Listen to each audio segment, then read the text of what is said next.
অনেক বেশি বর্ষার সময় ইলিশ মাছ খেতে অনেক বেশি মজা। বাবা বাজার থেকে তাজা তাজা ইলিশ মাছ নিয়ে আসতো আর মা এরকম তেল ঝাল করতো, সে যে কি মজা ছিল! এখন দিনে সেরকম আর মজা খুব একটা পাওয়া যায় না। সেই স্বাদ খুঁজে পাওয়া আসলে অনেকটা কষ্টকর। তারপরেও একটু বিঠে চেষ্টা আর কি। মনে হচ্ছিল আজকে বাইরে অনেক বেশি বৃষ্টি পড়ছিল, এরকম ইলিশ মাছ ভাজা খেতে অনেক বেশি মজা লাগবে। সেজন্য একটু সামান্য হলুদের গুঁড়া, মরিচের গুঁড়া, লবণ মেখে মাছটাকে সুন্দরভাবে আলতো হাতে মেখে নিচ্ছিলাম। আর মাছটার পেট ভর্তি ডিম ছিল, একদম অনেক বড় বড় ডিম ছিল, দেখতে খুবই ভালো লাগছিল। এই মাছটা স্বাভাবিকভাবে অনেক বেশি বড় ছিল না, মোটামুটি পর্যায়ে ছিল। মাঝারির থেকে একটু বড় সাইজের মাছটাকে এভাবে তেল ঝাল করলে অনেক বেশি মজা হয়, আর সেভাবেই করে নিচ্ছিলাম। এটা গরম ভাতের সাথে, খিচুড়ির সাথে খেতে অনেক বেশি মজা লাগে। ইলিশ মাছ তো আমরা সবাই অনেক বেশি পছন্দ করি, আর এটার স্বাদ কিন্তু আসলেই সব মাছের থেকে একদমই ডিফারেন্ট টাইপের। আর কি বর্ষার সময় আর এর স্বাদ মনে হয় অনেকটা বেড়ে যায়। মাছ ভাজার সাথে আজকে আমি নিয়েছিলাম সরিষার তেল, যেটা ইলিশ মাছের সাথে খুব ভালো যায়। আমার মনে হয় ইলিশ মাছটা যদি একটু সরিষার তেল দিয়ে ভাজা হয়, টেস্টটা অনেক ভালো হয়। সেজন্য সামান্য পরিমাণ সরিষার তেল দিয়ে দিলাম। খুব ভালোভাবে মাছটাকে এখন সরিষার তেলে একদম ভেজে নিব। ভাজা মাছটা খেতে অনেক বেশি ভালো লাগে।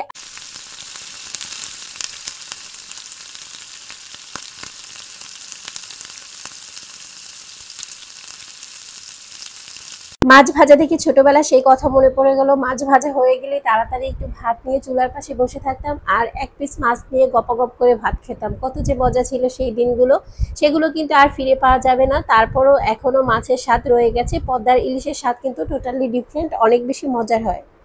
সুন্দরভাবে উল্টে পাল্টে মাছের এক সাইড থেকে অন্য সাইড একদম খুব ভালোভাবে ভাজা হয়ে গেছে। আমি এক এক করে মাছগুলো তুলে নিচ্ছিলাম। দেখতে এতটা লোভনীয় লাগছিল, মনে হচ্ছিল এখনই খেয়ে ফেলি। ইলিশ মাছ আমার খুব পছন্দের একটা মাছ। আপনারা কারা কারা পছন্দ করেন অবশ্যই কিন্তু কমেন্ট সেকশনে জানাবেন। অবশিষ্ট যে তেল রয়ে গেছে সেটার ভিতরে আজকে রান্নাটা কমপ্লিট করব, কারণ এই তেলে ইলিশ মাছের ফ্লেভারটা খুব সুন্দর করে জড়িয়ে আছে। আর এখন আমি কাঁচামরিচ আর পেঁয়াজের একটা পেস্ট তৈরি করে নিয়েছিলাম, সেটা দিয়ে দিচ্ছি। এই মাছটা একটু ঝাল বেশি হলে খেতে খুবই ভালো লাগে, আর এভাবে পেস্ট তৈরি করে তেল ঝাল করলে অনেক বেশি মজা লাগে।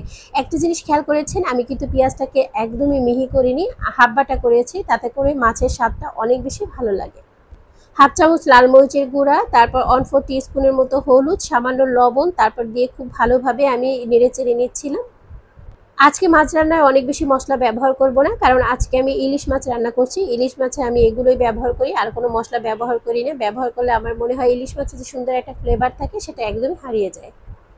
৩ থেকে ৪ মিনিট কষিয়ে নিয়েছিলাম, আর মশলাটা ঠিক এভাবে শুকিয়ে এসেছে। এখন আমি ফুটন্ত গরম পানি দিয়ে তারপর মাছটাকে দিয়ে দিব, আর সুন্দরভাবে মশলা কষিয়ে নিতে হবে। তাহলে ইলিশ মাছের তেল ঝালের যে ফ্লেভার সেটা অনেক বেশি স্ট্রং হয়।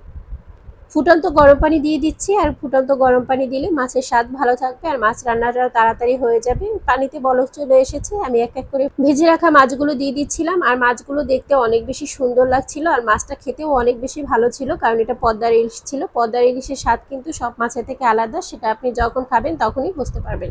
ঝোলটাকে একটু নেড়ে চেড়ে উপর দিকে দিয়ে দিচ্ছিলাম, যাতে মাছের স্বাদটা অনেক বেশি ভালো থাকে আর অনেক টেস্টি হয়। আর মাছের কালারটা দেখে অবশ্যই বুঝতে পারছেন এটা কতটা মজার হয়েছিল।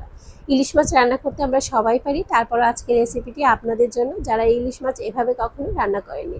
খুব সুন্দরভাবে ঝোলটা টেনে গিয়েছে। এরকম মাখো মাখো হলে ইলিশ মাছ খেতে আমার কাছে খুব ভালো লাগে, কারণ ইলিশ মাছে হালকা ঝোল থাকলে সেটা খেতেও অনেক বেশি ভালো লাগে। রান্নাটা একদমই হয়ে গেছে। কেমন লেগেছে আজকের রেসিপি অবশ্যই কমেন্ট সেকশনে জানাবেন। ভালো লাগলে লাইক শেয়ার কমেন্ট করবেন। বেশি ভালো লাগলে আমার চ্যানেলটি সাবস্ক্রাইব করতে পারেন। আরও বেশি ভালো লাগলে আমার পেজটি ফলো দিয়ে রাখতে পারেন।